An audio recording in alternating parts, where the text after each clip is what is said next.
Hello, welcome, it's Lucy from Nonny Buttons Crafts. Today I'm going to talk to you about die cutting, and I'm using this tiny little machine which is called a tag-along. Die cutting is basically where you get dies. They have a slightly raised edge. It's not sharp to touch, and you're not going to hurt yourself on it, but they will lay down on the top of a piece of card, run through a machine and cut the shape out. So if you're making wedding cards or something like that, this is super quick. You're going to get a uniform snowflake or whatever it is you want to make that you wouldn't get if you cut these by hand. I mean, I couldn't cut this die by hand. I'd have to use a craft knife and it will take a long time. This will take me a couple of seconds to cut on my machine. Let me show you. Whatever make of machine you get, it will come with these pads to cut on.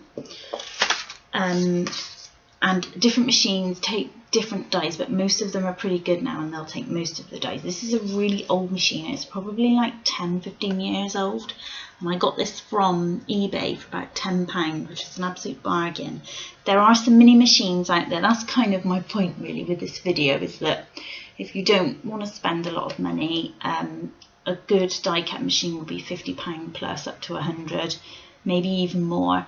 If you just want to dabble in it, a little machine like this for someone who's beginning is brilliant. The new versions, not by Sizzix but other companies do different versions, are about £30 to £40. So again, that's kind of not too bad, but obviously the width you can cut, the dies you can use are quite small. Loads of my dies fit through this, absolutely loads of dies. So this is great for someone who's new. So new plates, pop your shape on. With this, I have to use adapters, which you can still buy these, so it's fine. And this is just because of the thickness is too thick to run through the machine. So I pop this one on. This is a little lever which you just use to clamp it down a bit. So we just pop it through. Actually, you can't see that. Let me move it around. So we just, there we go. Just pop it through, and it just runs through just like a mangle. Hopefully it does, if she lines it up right. So it just runs through just like a mangle with your washing, and then you get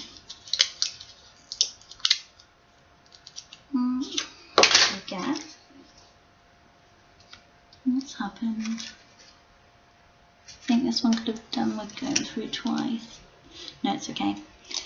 You get this lovely shape, and I just need to knock these things out. Hold on a second. Let me find a little something to use to knock this out. Disorganised. So these little tiny little holes will just pop out. This is quite an intricate die. Some dies, there are loads of little pieces that some will come out first time, some won't. It will depend on whether you're using card or paper. This is quite a thick paper. So how lovely is that? And that took seconds, didn't it, really, to do that? So on your Christmas card, that's easy. This die is an X-cut one, and it was actually free with a magazine. These are about £2.50, I believe, if you want to buy something like this. So they aren't expensive. However, some dies are really expensive. So here's a set from Stampin' Up. I don't know how well you can see this. It's really lovely. It's got little snowmen and little penguins and the earmuffs and all sorts of things. And that actually comes with a stamp set. So you can stamp your image and then you can cut them out. Now, of course, you can cut these by hand. There's no reason why you can't cut these by hand. That's all we had once upon a time, but it takes time. Let me cut one for you.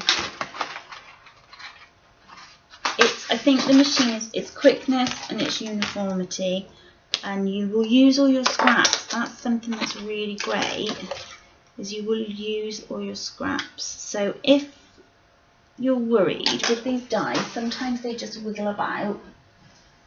Some machines you can buy magnetic plates so that the dies will stick to them. Some you can't. So all I'm doing now is just taking a little bit of washi tape. And washi tape is great because it won't damage your picture underneath, and I've just stuck that on top of there just so it doesn't move around when it cuts. Pop my plates on, run it through. She says run it through.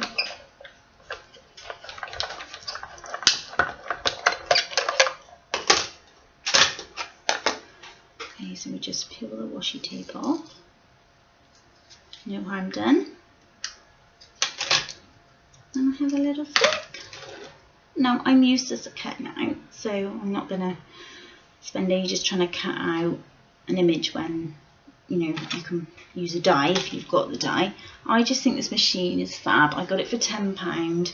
The adapters cost me, I think it was like £2.50. This machine, I believe, was originally created for these dies called fin cuts, and let's run one through so you can see what it's like. They fit on here perfectly. You don't need any adapters or anything with these. They just run through, and it's great because you can pick up these dies. They're not as intricate as things like the snowflake, but you can put these dies all over the place, and there's alphabets and all sorts of things, and they're generally quite cheap. So we've got a little champagne bottle and the little top there, and the pieces for the champagne bottle will pop out. So you could do another one and put a different colour in there if you wanted to. So that is kind of my really quick guide to die cutting. So if you're thinking about, you'd really like to give it a go, and you don't spend too much, see if you can get one of these. It's tag along. There's also a sidekick, it might be called sidekick, and there is another one, an old machine by X-Cut that I believe is virtually the same, it's just a different colour. I can't remember what it's called, but there are new versions, so you can spend about £30 and get what you need if you just want something. And this is so sweet and portable, I use it all the time. Okay, take care and thank you ever so much for watching. Bye!